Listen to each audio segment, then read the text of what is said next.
el exec, el vele, el vele, el vele, el fenómeno que todos quieren ser, el chamaquito que no pueden entender. How we doing, guys? Welcome to episode 98 of the Exec Talk podcast. I am your host, El Velez, and we're going with dark shades today because, one, there was an absolute demolition derby in the Masters, and then two, it's playoff time, baby. The playoff brackets are set for the NBA. Play-in, playoffs, matchups. We're diving into everything. We're going to talk about a little bit about NASCAR. The WNBA draft just happened tonight. Caitlin Clark got picked first. And Camila Cardoso, which is the national champion from South Carolina, and Angel Reese, which is the national champion from last year from LSU, both went to Chicago Sky. They both got picked by the Chicago Sky. So they're going to have Twin Towers over there. But Caitlin Clark got picked first to the Indiana Fever. So hopefully the Indiana Fever and Pat McAfee have something to share about. And hopefully there's a lot of titles going their way and a lot of highlights and 3-point records set over there. Like, subscribe, hit the notification bell. Follow us on all our socials. Links are in the description. Starting off, let's get to NASCAR first. Chase Elliott breaks his 42 winless streak. He went 42 races after getting injured last year and getting his he got his crew chief suspended for 4 weeks because they messed something up in a pit stop and that threw him out of whack and everything. This is already a series champion in 2020. So now, being back and, Hendrick having as much domination as he had at the beginning of the season, it was only right for him to win finally and get that monkey off his back. He is the most popular driver by fan interaction and just overall sales of merchandise and everything in the series, kind of like how Dale Jr. was for a long time. So him winning adds a lot of eyes to the sport, a lot of values to the sport, and makes people happy. He was on a 42 race winless streak. A season is 36 to 38 races. That's including the 10 race playoff. So to go a whole season for him, a Hendrick driver that has already won a championship, for him to go a whole season plus a couple more races without a win is a big deal. And not even just wins. He wasn't even having top fives. He wasn't doing top tens. Like, he was in the back. Like, it looked like he was, like, losing it. He is the son of legendary NASCAR champion Bill Elliott. He used to race the famous number 9 for Ray Abraham in the early 2000s. And even before that, he ran as Bill Elliott. So Chase is his son, and Chase is just cut just from the cloth like that. An amazing race car driver, a champion, a guy that wins consistently, especially when he's on. And it looks like he's getting back into form. A shout out to Hendrick. The race itself, it was a thriller with a record, I want to say 17 cautions. This was a wreck fest, and not even in the sense of a lot of cars, but it was the same problem over and over. Turn 3 and 4, there's a giant bump basically getting off of 4, heading into the main straightaway, and Texas is 1.5 miles and a fast one. So they're coming off of turn 4, they're going to go back to straight because they're coming off of banking. And there's a giant bump coming onto the straightaway, getting off of the corner. And it basically, when you hit it at the wrong time, let's say you're turning and you hit it, your car downforce wise unloads. The spring unloads and basically makes the back of your car super free. What free means is loose, so you can't really like it's not attached to the it's not stuck onto the track. And that's when you start sliding, and you saw a lot of people spinning coming off of turn 3. There was a couple of move here causes a chain reaction that causes a wreck and everything like that, but it was mostly that. So it was a caution fest, people getting tires, people staying out, people taking 2 tires. There was a lot of strategies. Gibbs was up there for a long time. Larson was up there, should have won the race, but had horrible luck after the first stage where he dominated. Denny was there, but then he crashed with 3 laps left before overtime. He was second. He was going for the lead, and that bump, just got him at the wrong time. That caused overtime, and Chase had to hold off 2 overtimes to win. And I'm happy he did. He deserved it. 42 races is a lot for a guy like him. And good for the sport that old Chase is back in the winner's column.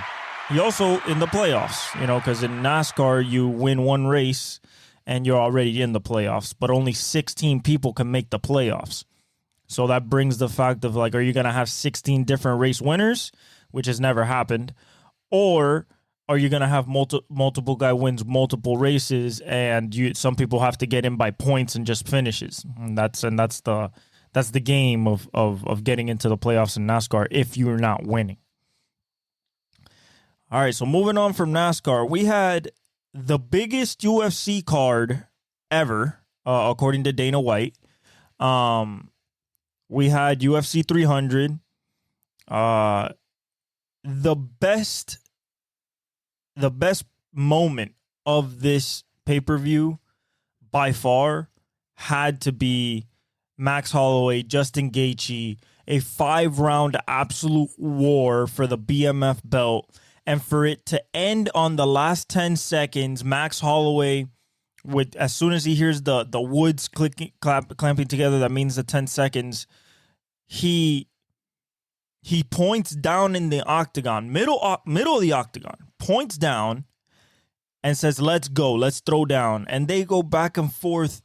And with 4:59 on the clock, Max Holloway lands a beautiful right hook that absolutely shutting down, like literal power button off on Justin Gaethje and knocked him out.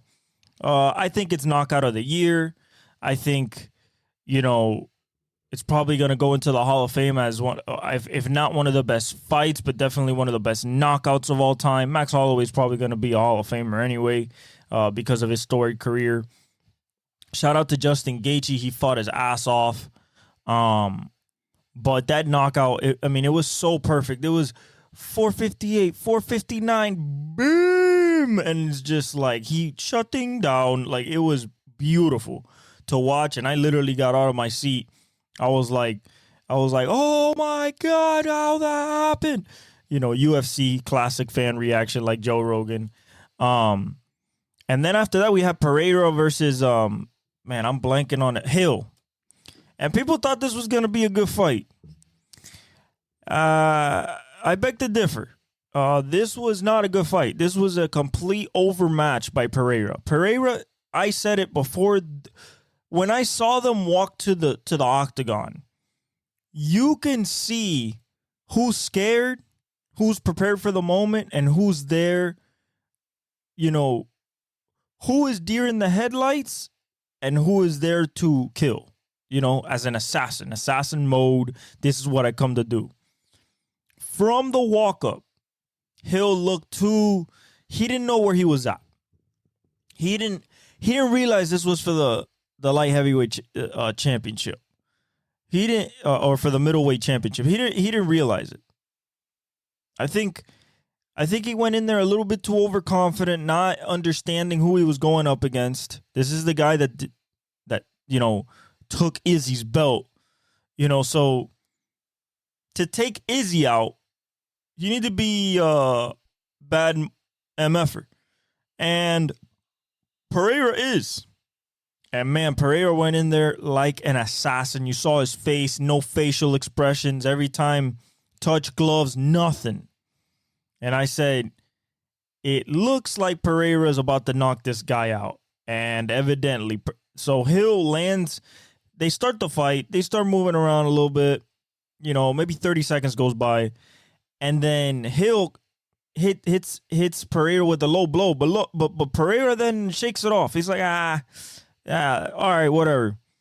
As soon as the referee says this, as soon as it says this to go back to fighting after the low blow, Pereira comes with this right uppercut and lands perfectly on the chin of Hill. Hill is down. He punishes him. Boom, boom, boom. Game over. Retains the title.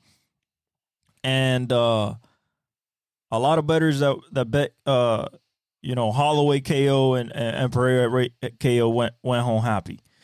So shout out to them. But I mean, an amazing card. Besides that, Shuai and Yan was a great fight. Shuai Li, the Chinese woman fighter, she retained her title. And man, Yuri's fight was good. He dominated. There was some good fights overall, man. Good fights, good prelims, big names. Good card, Dana. I applaud. Good card. Good card. Now that next card, I'm already being shaky on it. I saw it. We got to wait to 303 where Conor's going to fight. So, we got that announcement. We got Chandler versus Conor, UFC 303. So that's going to be fun. But, a great UFC weekend. Absolutely amazing UFC weekend. Now let's get into the Masters. And man, going into Saturday, I knew that somebody maybe might move up. Maybe would start challenging. But it was a day of attrition. A lot of one-overs. The conditions at the beginning of the day were solid, were good, but the wind came back later in the day. The course is tough. The course is tough on a perfect day.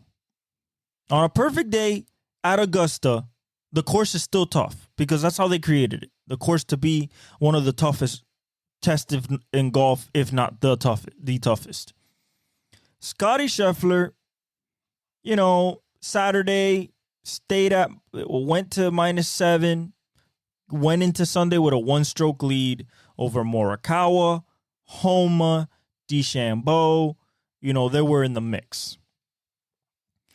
Sunday goes on, and nobody's really making headway. Nobody touches 7 under. Everybody's like right there, 6 under, 5 under. And then Scotty takes he drives off at the first hole. And the first 9 holes, they were all right. There were a lot of pars, some birdies, a bogey. So when he got to the 10th hole, he it seemed like we had a 4-way tie at -6 at one point. And this man made it to the 10th hole. And everybody else around him collapsed. I'm talking about double bogey every single hole. So basically, he's with Colin Morikawa. He was the first one to take Bryson DeChambeau was the first one to take the dip. He was like let me see if I can find his actual scorecard so I could tell you where everything started going wrong for everybody. I'll tell you right now.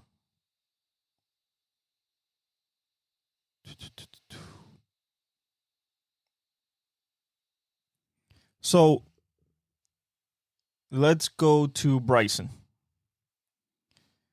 Bryson gets the bogey, the first bogey. He gets it at the first bogey. Boom. already starting bad. Pars the second, bogey again at the third, so he loses 2 shots. He was right there at the -6. He loses 2 shots before Scotty even steps on the golf course. He birdies 2 and 3, and then bogeys the 17th after he's basically out of it because he parred everything else. So he's out, right? Homa or Colin. Colin is fine with Scotty. 1 through 8. He's golden. Gets a birdie on 8. You think he's gonna gain momentum at the 9th, double bogey. At the 11th, double bogey. Amen corner. I mean, come on. Then he birdies 13th, 15th, and then bogeys 18th. So he was out of it. Homa birdies the 2nd.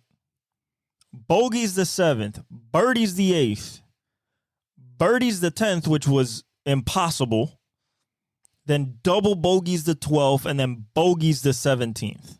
He falls out of it.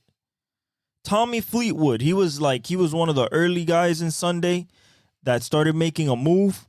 He birdied the 1st, birdied the 7th, then he birdied the 13th, and he was right there, but he just couldn't. He missed a couple putts that would have put him there. And then Ludwig Åberg from Sweden. This kid was in his first Masters and was pretty close to winning it. He comes into the day, I think he came to the day -5. I believe he came into the day. -5. And he birdies the 2nd. No, because Scotty got to -11. So -5, yeah. He birdies 2nd, goes to -6. Birdies the 7th, goes to -7. Birdies the 9th, goes to -9th, and then double bogeys the 11th in the water. Amen corner. What makes or breaks champions. Then he tried to recover birdieing 13 and 14, but by that time, you're going to see what Scotty did. Scotty was like a sleeping giant. Scotty was basically this. 3rd hole, he birdies. Bogeys the 4th. Bogeys the 7th. That's when they get to -6. This is when it's all tight. Goes on to just go birdie 8, birdie 9, birdie 10, bogey 11th, then par the 12th, birdie 13, birdie 14, and then birdie the 16th to go to -11 when nobody had a shot. Just absolute destruction. 4 birdies on the back 9, along with 3 birdies and 2 bogeys on the first 9. Scotty's the number 1 player in the world. Dominated again. His second Masters win, second green jacket in his first 5 starts, only second guy to do that. He's the 5th youngest all time to win his second Masters, joining Tiger, Nicholas, which is the Golden Bear, I believe Arnold. If not Arnold, it's Player. But, you know, this kid, and he's still a kid, he's like 27. This guy, the power of the beard, by the way. This man has had the beard, and whenever he has the beard, he wins. But this guy gets to the point in a tournament where he just knows that it's time to press the gas. And his putting has gotten so much better because he was top 5 in strokes game putting at this tournament, which is what you need to even try to win the Masters.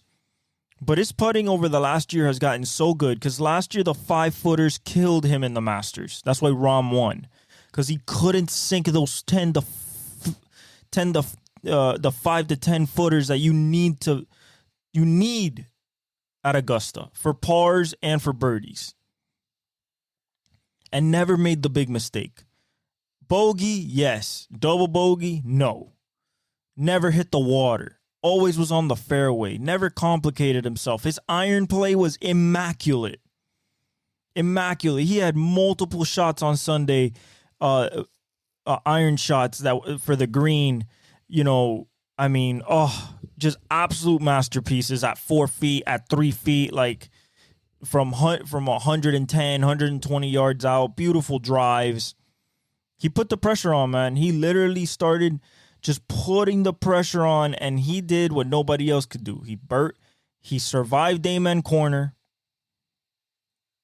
and birdied holes that are really hard to get birdies on. So shout out to Scotty Scheffler. I'm hoping that he's going for the career Grand Slam. He has 2 Masters.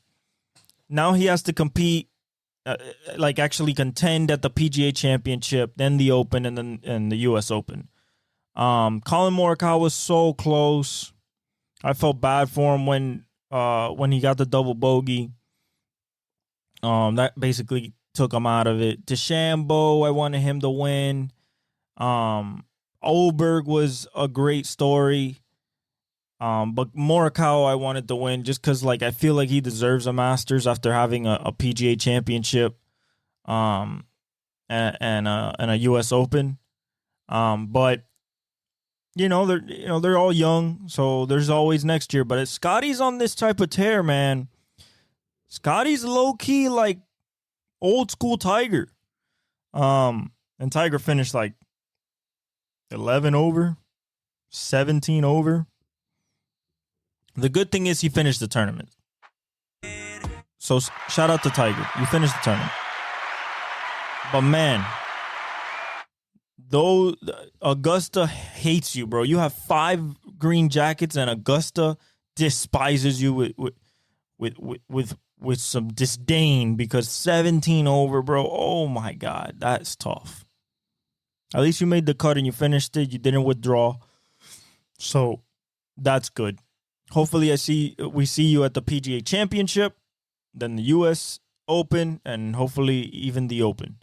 But it's tough to come in without any competition and then just go in there and think you're going to win the Masters. That's tough. You got the game, but the body has to get used to the punishment. So shout out to Scotty. Dominated again, kind of Verstappen-ish, to be honest. When he hit the birdie on 8th, I was like, all right, he's going to take off. And evidently it was curtains from there. But absolute beautiful, beautiful weekend of golf. I absolutely loved it. I love it every year. I love every major. And next is the PGA Championship. So that'll be fun. All right. Now we have what we've been here waiting for the last few weeks. For the last months, we've been waiting for the playoffs. And we have them. We have the NBA playoffs set. Okay? And they are very surprising. They are surprising. Why? Because what we thought is not what happened. So, we got Boston. This is the East. Boston, we knew. The Knicks found their way to number 2. Bucks 3. Cleveland 4. Orlando 5th. That's very surprising. At the beginning of the season, nobody would have thought that.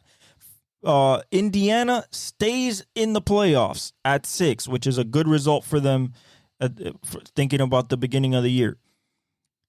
The Sixers are the 7th seed. Miami's the 8th. Chicago the 9th. Atlanta the 10th. Tomorrow we have Lakers. Oh, actually, when we get to the West, we'll talk about that. So that's the East. Okay? That's the East. The West, this is how it shook out. OKC number 1. Denver 2. Minnesota 3, Clippers 4, Dallas 5, which is very impressive. Phoenix survives, gets into the playoffs. They're the 6th seed. New Orleans at 7, Lakers 8, 9 is Sacramento, 10 is Golden State. Okay? OKC and Denver tied their records. OKC had the tiebreaker. That's why they're number 1. And Minnesota was just a game out. They lost their last game, and that's why they couldn't be first. All right, let's get to the matchups. Okay, tomorrow. Lakers Pelicans on TNT at 7:30. The 7 and 8 seed. In this game, unfortunately, I don't want to, but because of experience, because of the whistle, because you know that's going to have a part in it, even though it's in New Orleans. And Ty Lue, Anthony Davis, as much as I want New Orleans to win, as much as I would want New Orleans to beat the Lakers, I've seen LeBron in this stage before. He did it against the Golden State in the bubble.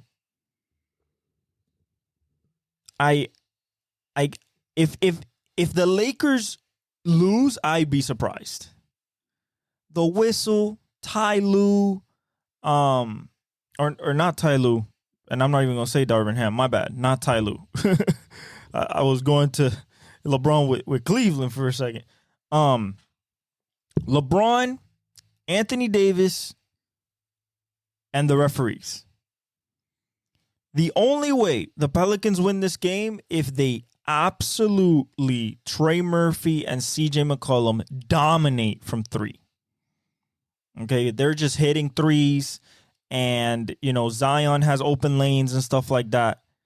Because if not, I feel like LeBron and Anthony Davis, and for some reason I have a feeling that D'Angelo Russell is gonna show up and hit some threes at 40%. It's just a feeling. I think the Lakers get it done. Okay, just a feeling. I think the Lakers get it done. I beg the New Orleans Pelicans to win this game. They would go against Denver. So do you want to win this game? Do you want to go against OKC, possibly win the 8th seed game? Or do you want to just go right against Denver? I think that for them, they don't care. They just want to be in the show. The only reason I have a feeling that the Pelicans can win, I'm calling it the Zion boost. What is the Zion boost? Well, if a guy like Jimmy Butler, Anthony Edwards, Luka, Steph, LeBron, the preeminent superstars of this game, if they raise their level in the playoffs, the play-in is a playoff game, pseudo-playoff game, will Zion attack it like a playoff game? And what I mean by that is that we've seen him score 36, have 10 boards. We've seen that. But I want to see Zion on a kind of desperation level. Calm on the court, because he still has to be point Zion, but this is the mentality I'm looking for. I'm looking for a mentality that it doesn't matter who's in front of him, whether it's LeBron James, Anthony Davis, Austin Reeves, D'Angelo Russell, or even Darvin Ham himself. He is going to the hole, and he is attacking all game. There is no let up in the attack. That is the way that they can beat the Lakers. Constant rim pressure and kickouts to shooters. They have all the recipe to do it. They're going to be at home. But I think the Lakers have a little bit too much experience, and the whistle will be on their side because of Anthony Davis and LeBron James, as well as that, the that spills over into Reeves and D'Angelo Russell. That's what I think.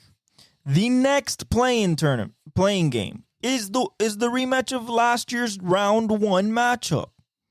The Warriors versus the Kings in Sacramento. Giant thing. Now, I feel like the Warriors will win this game because Herter's not there and Malik Monk's not there. If you remember last year, Malik Monk is the guy that keeps the Kings in the game whenever De'Aaron Fox is sitting.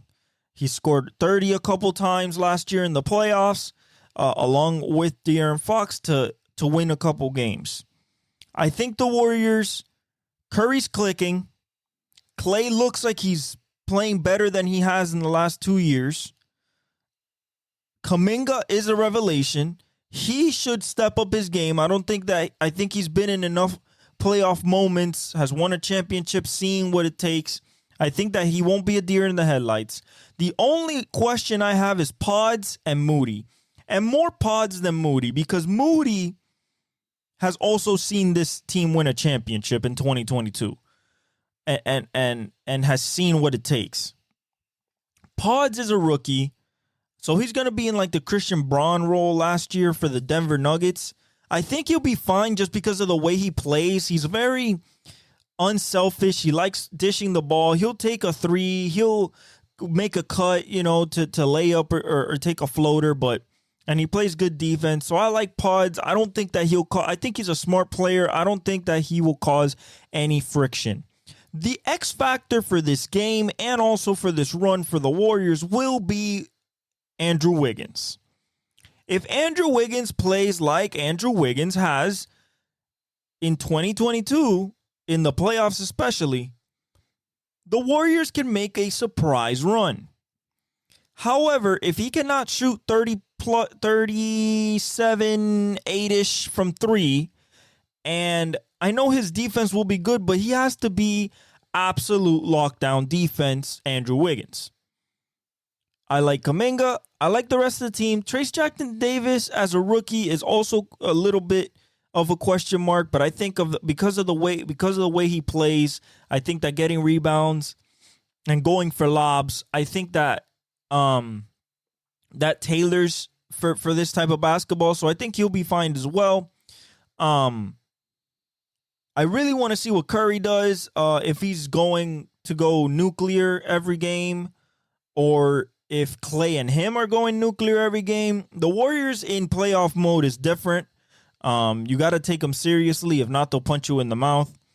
For the Kings, I think it's just too many injuries, especially to Herter, their premier three-point shooter. Even though Keegan Murray has filled in that role very well ever since his rookie year, and he's obviously going to start. But I think that Draymond and Sabonis is kind of a wash when you think about Draymond defending Sabonis, and they're kind of the same height, so the rebounding edge is not as big. Three-point shooting is always going to be a big thing. Turnovers and points off of turnovers and second chance points off of offensive rebounds are going to be very, very key. And who has the lead entering the fourth quarter? Because if this is a 1 to 2 point game in the fourth, entering the fourth, I believe that the Warriors will pull it out. The Warriors cannot lollygag into this game. They have to come out, and if they can blow them out in the first 2-3 quarters, they should, because it gains them more rest. They're going to have to go again, possibly against the Lakers, most likely against the Pelicans. And that's a tough game to stop Zion and the three-point barrage of Trey Murphy and CJ McCollum. And that team is kind of, there's a little danger there for the Warriors. So having to be in the 10th seed, win 2 games to get in, to then possibly get to get OKC. It's a hard road. Can the Warriors do it? I believe so. I think that they're going to beat the Kings. Whether it's the Lakers or Pelicans, I think they're going to be underdogs in that game. And it'll come down to Curry, Klay, and Steve Kerr. and Draymond at that point.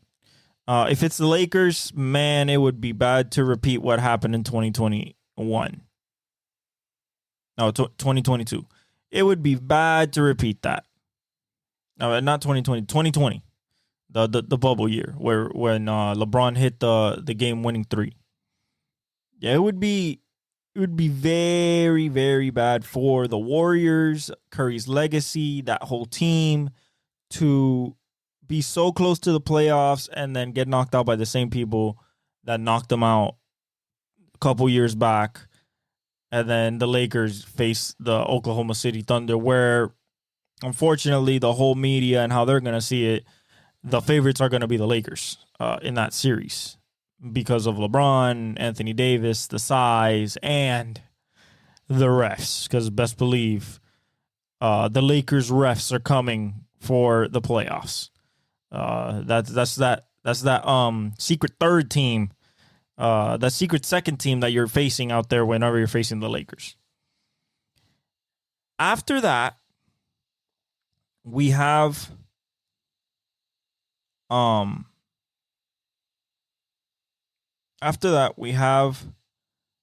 the other playing games, which is Philadelphia, Miami. I don't think Miami can pull that one off. Embiid's going to play. He looks healthy. The whole team's healthy. And it's in Philadelphia. To go against the Knicks and possibly knock them out, I think that is wishful thinking for thinking that Miami can win that game. Now, they can. Jimmy can wake up, bam. We have Tyler Hero. We have Terry Rozier. We have pieces. But, looking at Embiid and Tyrese Maxey, Tobias Harris, Kelly Oubre, I'm not going to fully give up on the Heat in this game, but being on the road against Philly, I just think it's a tough matchup with Joel Embiid, especially if he's going gangbusters on all cylinders. So I think Philly gets that one. I think we can beat either Chicago or Atlanta. Defensively, I like Chicago. Offensively, I like Atlanta, but I feel like Chicago's the more tougher team, and it's in their home court, so I'm going to pick Chicago in that one. And probably that will be maybe, depending on how the offseason goes, I believe that might be Trae Young's last game as an Atlanta Hawk. I believe that that guy Wemby might be recruiting him to the Spurs. But let's look at the matchups if they were already done, right? So we're talking about Boston, Miami, which is a reversing karma for Boston. I think Boston would be like this if they get Miami. They say they would be excited, but I think once Jimmy pulls up, and now they have to see Tyler Hero, and now they have to see a ex-Celtic in Terry Rozier. There's a lot of bad blood there, and I think that Miami is a little bit in Boston's head. Now, probably not Porzingis or Drew Holiday, but everybody else. So I think that would be a very good series. Even if we're the 8th seed like we were last year, we took down the number 1 last year. I believe we can take down the number 1 this year. However, they do have KCP, not KCP. They have Porzingis. That stretches the floor for them, and Drew Holiday shooting a career high 41% from 3 this year. That doesn't help. What we can do is assault their bench. If we can assault Luke Cornett, Peyton Pritchard, Hauser, if we can stop their barrage from 3, then I think we have a shot at winning the series. And then, force Jalen and Jason into the worst tendencies, which is basically hero ball and shoot threes off the dribble. And there it's just make or miss. KP is going to be the X factor. If he's going off, I don't really think we have a shot. It would be the Knicks versus Philadelphia. Classic Philly versus New York. They're going to hype this one up. I believe New York has enough to beat Philly, but Philly has the upper hand when it comes to scoring talent. Embiid, Maxey, Buddy Hield, Oubre. There's a lot more offensive skill there. Even though I love Brunson, that I'm not even questioning his scoring ability, but no Randall. So you're hoping OG Anunoby meets the moment, which I think he will, especially defensively. He already did it against the Warriors in 2019, and now he's much older, stronger, experienced. So I think he'll be ready. And then Dante DiVincenzo hitting his threes. That's going to be the key because Mitchell Robinson, I think, is going to dominate the glass. Even with Embiid there, he's still the best offensive rebounder in the NBA. So I believe New York has enough. But I think Philly might be favored in this series because of Embiid. Then we go to Milwaukee. Milwaukee has to see Indiana. And if you ask me, if I'm on that Milwaukee team, I kind of think that they did this on purpose. Because instead of seeing Philly or Miami, they get to see Indiana. And if you ask me, the Bucks can beat Indiana just with Dame. And that's what it's looking like it's gonna happen. Because unfortunately, Mr. Calf Strain himself, Giannis, might not be ready for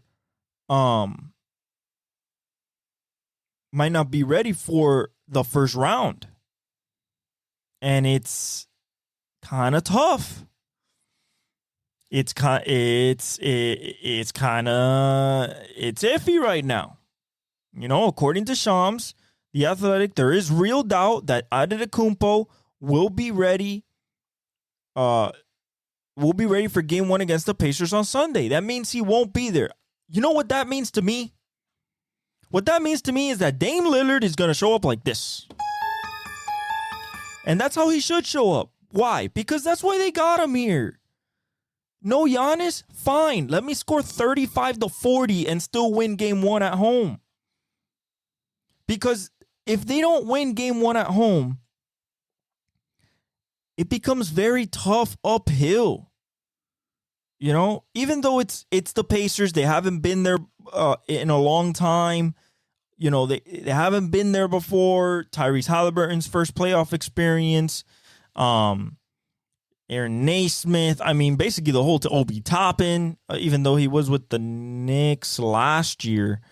But, you know, for the most part, they're kind of unproven. And they have no defense.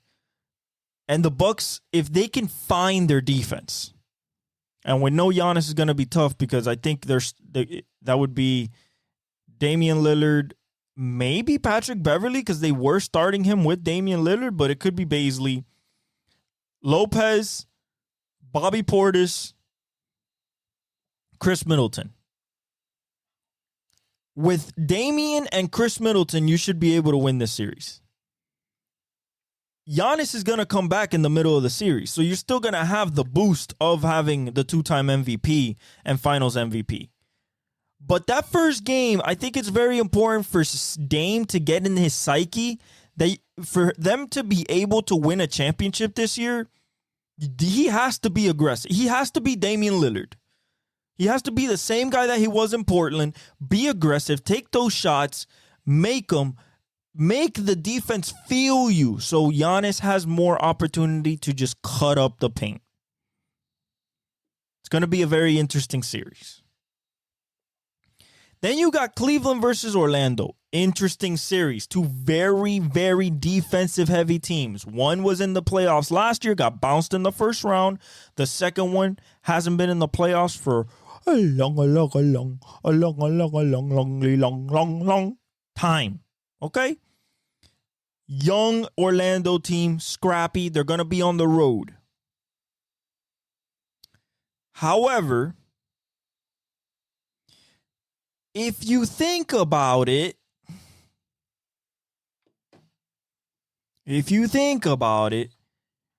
this series is like a springboard for Darius Garland, Donovan Mitchell, Evan Mobley, even Isaac Okoro. It's a springboard to say, hey, we're actually good. Why do I say that? Because last year against just Brunson, they got packed up. You feel me? Packed up. First round. Wasn't really a question either. I mean, Donovan Mitchell played bad. Darius Garland played bad. Evan Mobley played bad. Everybody played bad. There's going to be a defensive struggle of epic proportions. Who has better defensive personnel? I'll say Cleveland because of Jared Allen and Evan Mobley, Isaac Okoro. They're good defensive pieces. Who has an overall defensive identity and lineup is the Magic. Paolo plays defense. Franz plays defense. Ahmad Black, he plays defense. Anthony Black plays defense. Cole Anthony, I think, is a little too small, but he's scrappy. Wendell, he can block shots. You have Goga Batadze if you need him. So I think defensively, Cleveland should win the series. They should. But don't let Orlando get confident. And Orlando has something that I think is not being talked about enough.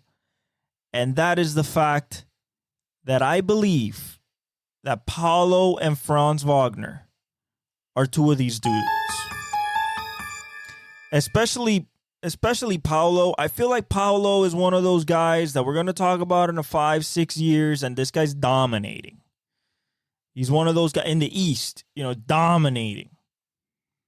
And being a number one pick last year and basically leading this team this year, I think that he's going to be a playoff raiser.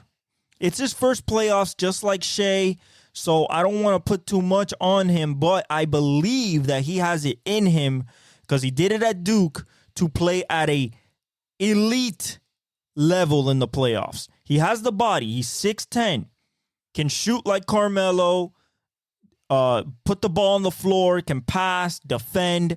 I believe that Paolo can show out, become a superstar in this series, and dominate. Same thing with Franz. I believe Franz can dominate this series. The way he plays at his own pace, he's sized 6'9", 6'10". He rebounds, he assists, he can score. I mean, him and Paolo have such a beautiful dichotomy on the floor. And if the Cleveland can't disrupt that, that's where I see trouble for Cleveland, especially if Donovan Mitchell and Darius Garland are not at their peak powers scoring-wise. I believe Donovan Mitchell will redeem himself. That's why I say Cleveland should win this series. I believe Donovan Mitchell will redeem himself from last year. He's used to being in big playoff moments and delivering when he was with the Jazz. So I expect him, and I expect Darius Garland to do better, and I expect Evan Mobley to shoot better. So with that in mind, I think I got Orlando in that one. Cleveland should win. Okay? Now we go to the West. OKC versus either the Pelicans, the Lakers, Sacramento, or Golden State. I mean, they can face anybody. Okay? They can face anybody. Who I think they're going to face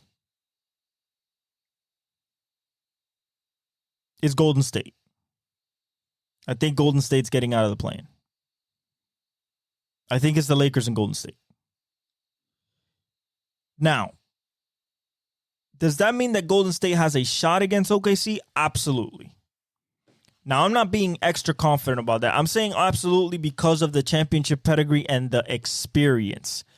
The reason that it's very hard for them and they will be underdogs in the series is because of Shai Gilgeous-Alexander, J-Dub, and Chet being them. If they are just them, what they were in the season, they're easily winning the series. They're easily winning the series. This is not to mention that Shea, I believe, is one of these dudes. I believe Shea's going to average 30 plus in the playoffs. He's just one of those dudes. A playoff raiser, possibly. Maybe J-Dub averages 25 to 30. He's extra efficient. More offense is going to be put through him. Chet could possibly take over, even as a rookie. You still have Josh Giddey. You still have Isaiah Joe. He can get hot. Kenrich Williams, Aaron Wiggins, Cason Wallace. There's so many pieces that can win a game. Cason Wallace could hit 5 threes.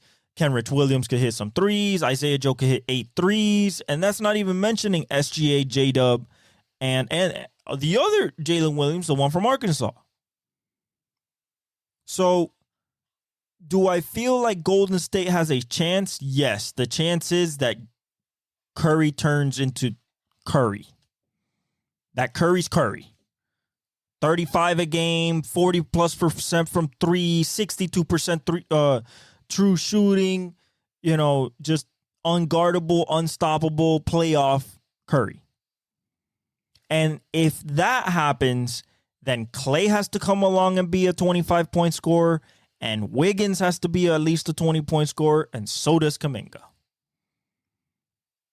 I have a lot more faith in SGA and J-Dub being themselves than Klay, Wiggins, and Kuminga.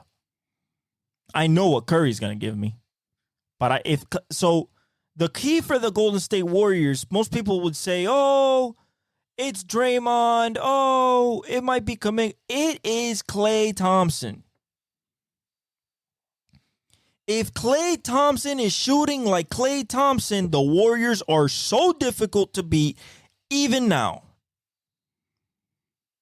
Because then you have no defense that can stop either of them. Because then the 4-on-3 ensues with Draymond, and he will make the right read every single time. And that's when you get murdered in the paint with cut after backdoor cut.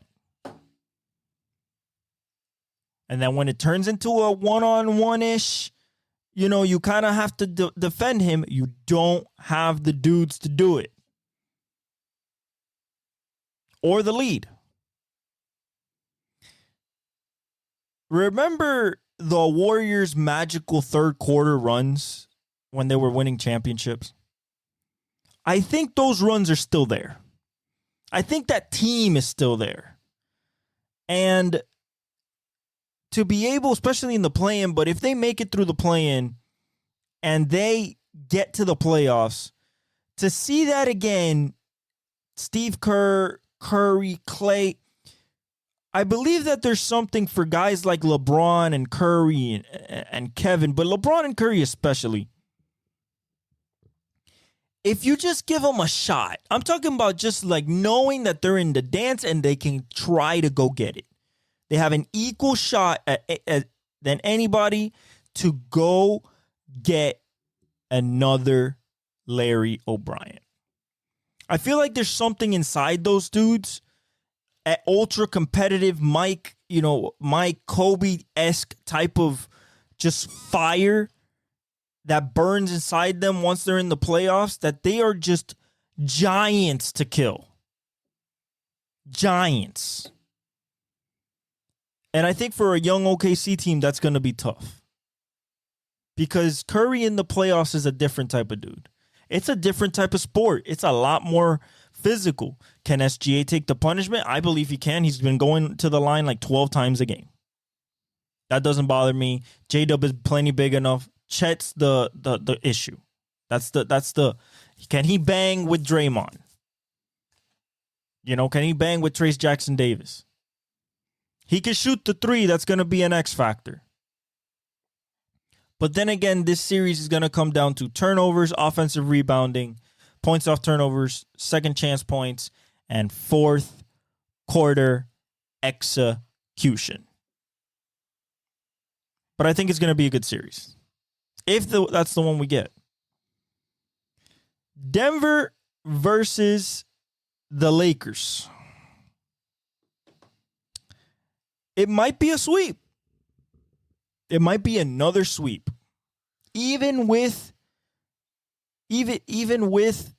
the referees on their side, just like there were last year, there is no stopping. The Lakers still haven't figured it out. There's no stopping Jamal Murray, Jokic pick and roll, especially in the playoffs, where the screens are set harder and there's less calls. The Lakers could not figure it out for 4 games last year. In the fourth quarter, that's what happened. It was close. 5 minutes in the fourth quarter. Jokic, Murray, 2-man game over. Over and over and over and over again. Same thing they did to the Miami Heat. The Lakers will not be favorites in this matchup. They will not. Because it's Denver. If it was anybody else, they'd be favored. But it's Denver. Everybody's expecting Denver to win the chip. To repeat. Everybody thinks they're untouchable. Everybody's healthy. There's nobody hurt. And I don't think that if you put up, especially this, Denver's extra dangerous this year, not just because they won the championship last year, but it's because their third weapon is actually fully healthy, that being MPJ. MPJ has become the type of dude that can drop 30, shooting 8 for 9 from 3. And if he does that, there is 0 shot to win against them. Because you know what Murray's going to give you in the playoffs, 25 to 30. And Jokic is going to give you 25 to 30 with like 10 assists and 15 rebounds. KCP playing good defense and hitting threes. Aaron Gordon doing what he does in the dunker spot. Colin Braun is going to be, Braun is going to be interesting in his second year being the Bruce Brown role. Peyton Watson. They're good. There's kids coming off of there. Kids. But I don't think that really matters because they saw how it was done last year and they've been playing all year. Now, if they play Jordan Strother and he starts going off, he has the possibility to do exactly what Christian Braun did. Win an NCAA title. And in your rookie year, you win the NBA title. That's pretty crazy. But I think that the Lakers wouldn't have a shot, in my opinion. If they face New Orleans, Zion could pose some problems, but I think Denver gets it done. I think Denver gets it done against anybody, to be honest. We go to Minnesota.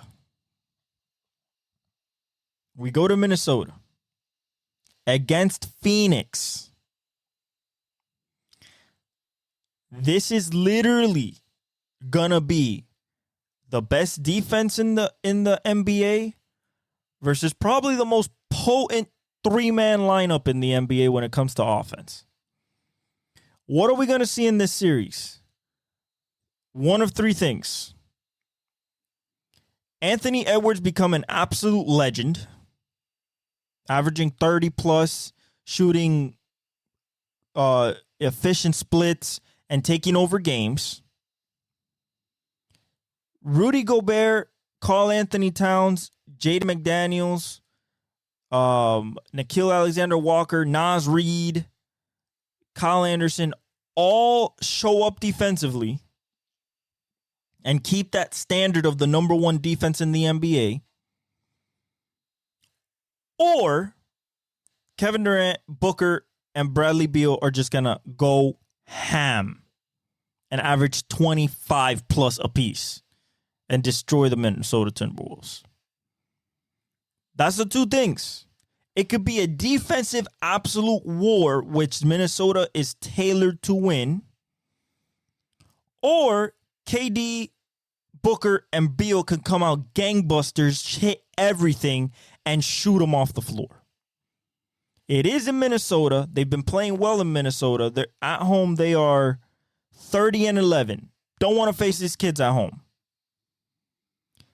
I think Minnesota wins this series, and I'll tell you why.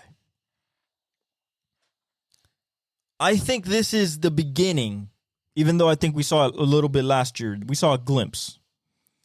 I think this is the beginning of the Anthony Edwards era. And I think these playoffs, whether he wins it or not, I believe that he will make an impact into what we know as the top 10 players in the NBA and the youngest, brightest superstar in the American side of the NBA, because Jokic and Antetokounmpo and Embiid and SGA, they're all foreigners. Luka.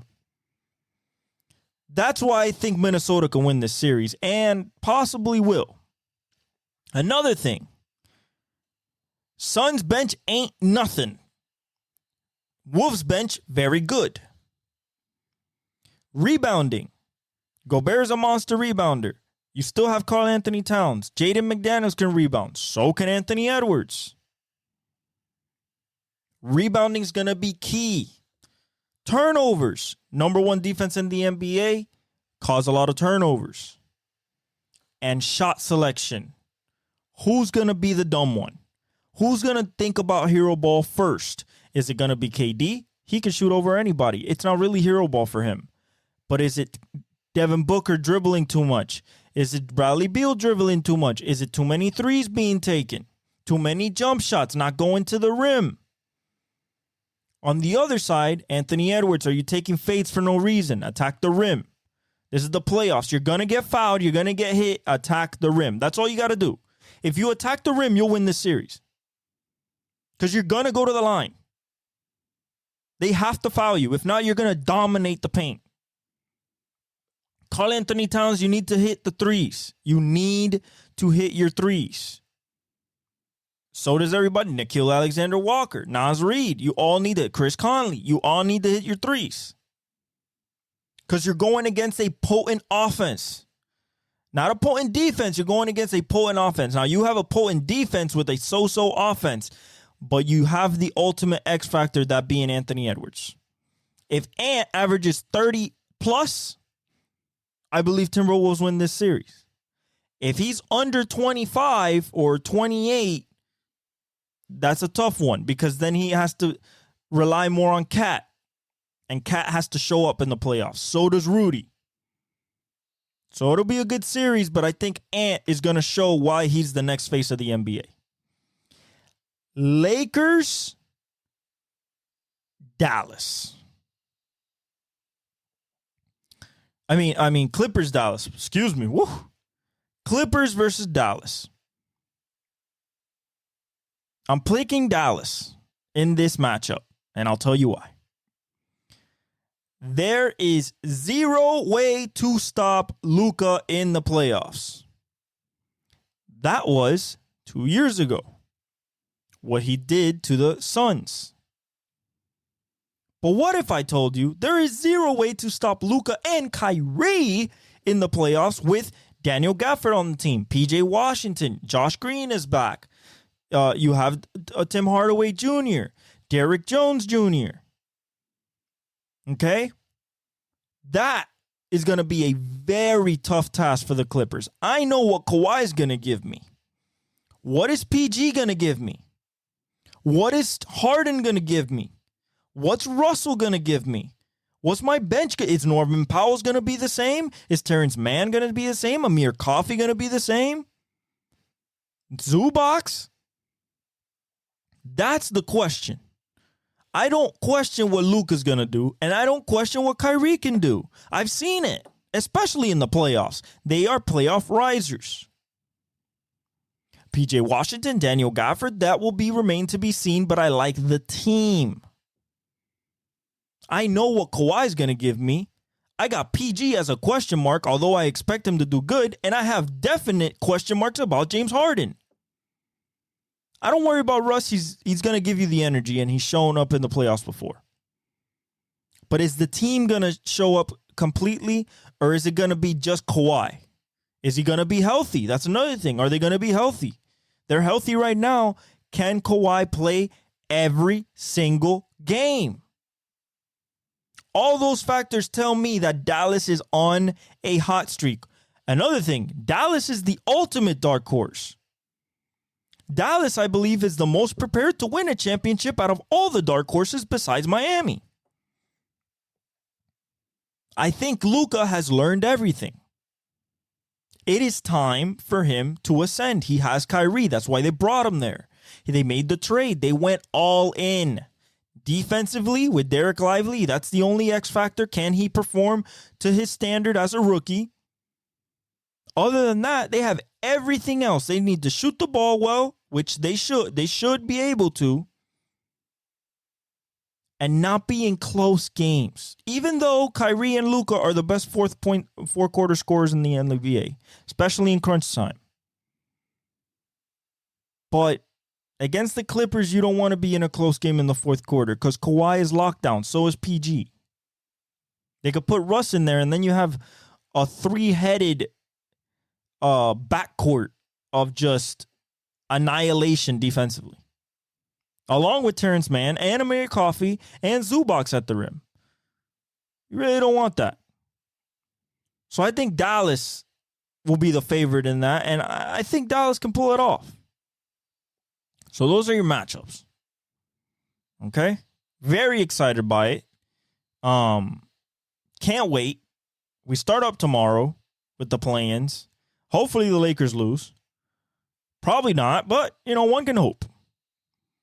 Last but not least, let's go to the major leagues. Okay? The MLB. And man, do I love this sport. So the Yankees, 12-5, still first. Baltimore's 10-6. Toronto's 9-8. Tampa Bay's 9-8. Boston's 9-8. So the whole division is separated by 3 games. Still early in the season, but there's a lot of competition, especially between the Yankees and Baltimore. I think they're gonna beat it out of them for the whole season for that one spot. The Central, which is very open, people thought Detroit, people thought Royals. Right now it's Cleveland, 11-5. But KC's right there at 10-6. Detroit's right there at 9-7. Minnesota's falling behind 4.5, and then Chicago's already 8.5 behind. They're already out of it. Ain't no way they're recovering. The West, people thought, Texas Rangers, Houston, Seattle. Texas is first, 9-8. The Angels are second at 8-8. The Oakland Athletics are 7-8. They're third. Seattle 6-10, and Houston 6-11. That's surprising. Still early in the season, but it's surprising. The thing about Houston, they can't score runs right now. Jordan's not at his peak form. Neither is Kyle Tucker, Pena. They're just not hitting right now. And their pitching is a little shaky. Just a bit, but it's more hitting issues than pitching. Trout is still on an MVP race right now, and if it's early in the season and my AL MVP, it would be Mike Trout. In the National League, Atlanta's first at 9-5 in the East. Philadelphia's second, which we expected. The Mets showing that they have good players, 8-8. Washington at 6-9, and the Marlins at 3-14, 7.5 games back. We're out of it. Why are we out of it? Throw the whole bullpen out of there and throw everybody but Jesus Luzardo and Garrett and Mayer out of there. All I want is Perez, Alcantara, Luzardo, Mayer, and Garrett. That's what I want for my rotation. That's it. But we have no bullpen. Throw the bullpen out. Get a whole new bullpen. It does not work at all. We can't keep a lead for our life. In the Central, Milwaukee 10-4, Pittsburgh 11-6, Cincinnati 9-6, Chicago 9-6, St. Louis 7-9. Okay? Interesting, right? Milwaukee, you kind of expected. But you did not expect the Pirates. You expected Cincinnati first. Chicago, it's still early in the season. It's only a game and a half, so I'm not going to trip about it. But Pittsburgh and Milwaukee, Jackson Churio's playing well. Yelich is playing like an MVP. And for Pitt, everybody's hitting. Sowinski, Ke'Bryan Hayes, Reynolds, Triolo. Everybody's everybody's hitting for them. Everybody. O'Neal Cruz. St. Louis just can't score runs right now. Even with Nolan Arenado and Paul Goldschmidt, they're just not clicking right now.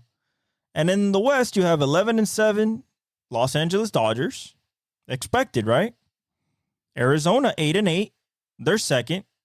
San Diego, which everybody thought that would have a bounce back year, 9-9. They're third. San Francisco 7-10. And Colorado 4-13. And I believe they're almost out of it, 6.5 games back.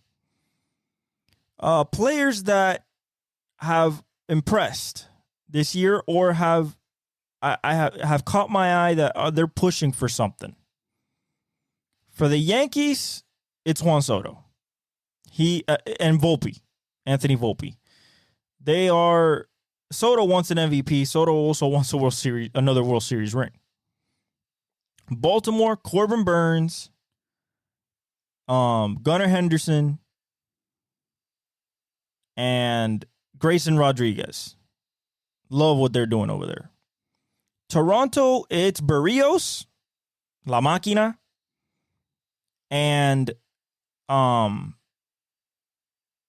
Vladdy's doing okay. Springer's doing okay. Bo's not fully there yet, so it's tough for their hitting or who I want to say.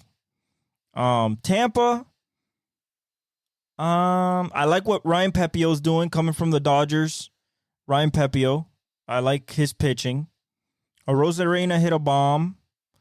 Paredes is playing well. So is Yandy Diaz. So I like what's going on there. Boston is Tyler O'Neill. I mean, it is absolutely incredible what this guy's doing. But I knew that that's what he had in his bat all the way since he was in the Cardinals. This is what I was expecting. So him doing this with the Boston, it pisses me off, but I knew it was coming. Cleveland, J-Rams playing well. The Nailers are playing well.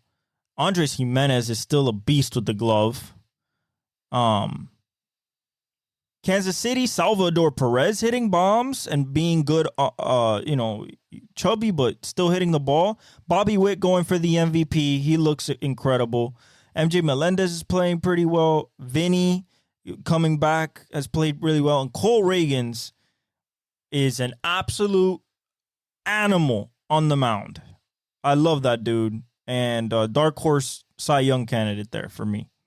Detroit, Spencer Torkelson's playing great. Riley Green's playing great. Tarek Skubal is pitching good.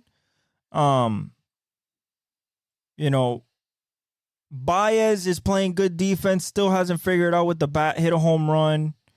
But the Detroit's figuring it out. The Twins, Correa's playing okay. Buxton looks healthy. We haven't seen Royce Lewis. Ryan Jeffers is playing well. Lopez is pitching pretty well. Pablo. Joan Duran is still closing well. But they need a little bit more juice. The White Sox, Louis Robert's hurt. So the only guy I could say here is probably Garrett Crochet, the pitcher. He's been dealing. He has been dealing. And Gavin Sheets have been playing pretty well. Texas Rangers. Simeon's playing well. Corey Seager's playing well. Evan Carter's starting to play well. Wyatt Langford started pretty hot. Adolis is playing well. Jonah Heim. But Michael Bush, that kid, he's playing absolutely phenomenal at the plate. Absolutely phenomenal. Angels, Rendon, gotta give you a round of applause. You found how to hit again. You found how to play baseball again. Mike Trout, Logan O'Hoppe, Ryan Neto, Drury, Taylor Ward, Ryan Silseth, Reed Detmers. I mean, there's a lot of people that are playing really, really good. Estevez, really, really good for the Angels right now and causing them to win. For the A's, I would say Lawrence Taylor, that guy, Lawrence Butler, that guy's playing really well, really coming to his own. Zach Geloff, really coming to his own in his second year after his rookie year last year. Shane Langoliers, the catcher, he's been throwing out people and hitting bombs. Ryan Blade, playing well. I don't know what's happening to Esteury Ruiz. We'll figure that out, but they're playing pretty well. Their pitching is good. Mason Miller is their absolute beast as a closer. Absolute beast. Incredible. Seattle, Julio has to figure it out.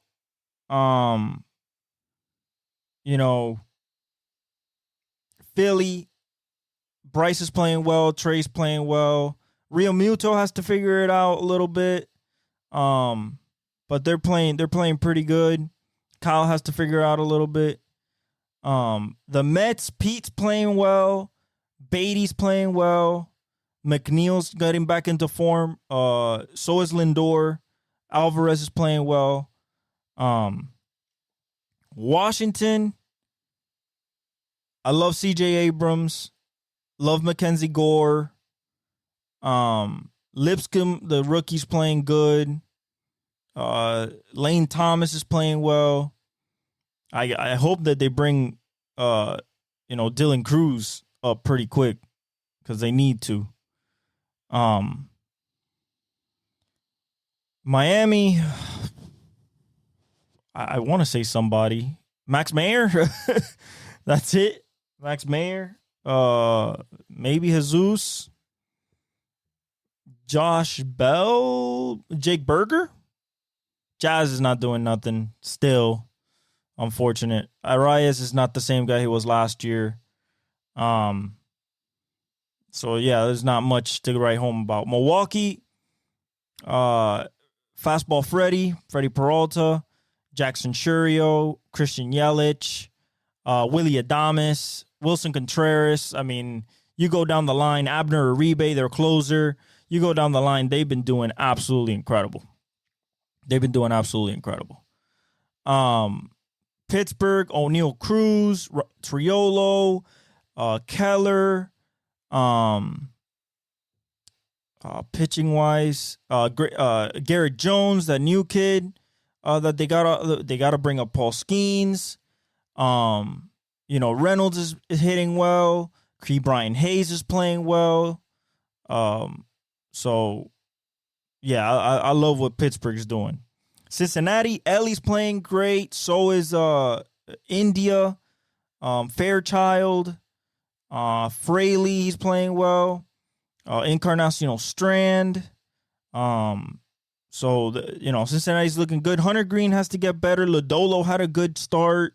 First time in a while. Ashcraft is playing well. So is Abbott. And Diaz is closing good. Cubs, Morel's playing well. So is Cody, Bellinger. Justin Steele's pitching good. Dansby Swanson's playing okay. So the Cubbies, they're at St. Louis is tough. Because Nootbaar came back. Lars, he came back. Walker hasn't woken up yet. Neither has Nolan. Goldie's struggling a bit. But they're not doing okay. Dodgers is Mookie, Shohei, Bobby Miller went on the IL. Gavin Stone's been pitching well. Yoshinobu Yamamoto's been pitching well. Oh, Shota Imanaga for the Cubs. He's been pitching amazingly in his rookie season. Another Cy Young dark horse there along with Yamamoto. Gavin Lux has been playing well. The whole lineup, really. Teoscar Hernandez has been hitting the ball well. So very impressed with the LA Dodgers. Arizona, Corbin Carroll's playing well. Ketel Marte, Christian Walker's hitting the ball. Merrill Kelly's pitching well. So is Zach Gallen. Fott's been pitching pretty good. So they're playing really, really good baseball. San Diego, Tatis, Xander, Cronenworth. Musgrove has pitched the ball well. But they need a couple more things to go their way. San Francisco, I like what Lamont Wade's done. Tyro Estrada, Young-Hoo Lee, Harrison, the pitcher, Logan Webb, of course. Blake Snell had a good outing, a good start for his first San Francisco outing. And then Michael Conforto is back to Michael Conforto the way he was with the Mets.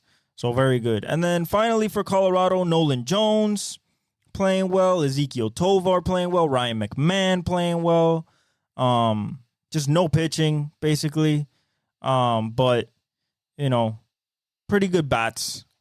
Charlie Blackmon's playing well as well. But yeah, that's it for baseball. I hope you guys enjoyed episode 98 of the Exec Talk podcast. I'm your host, El Velez. I love you guys. Like, subscribe, hit the notification bell. Follow us on all our socials in the description. And thank you for all the support. I appreciate it. And I leave you guys with the outro.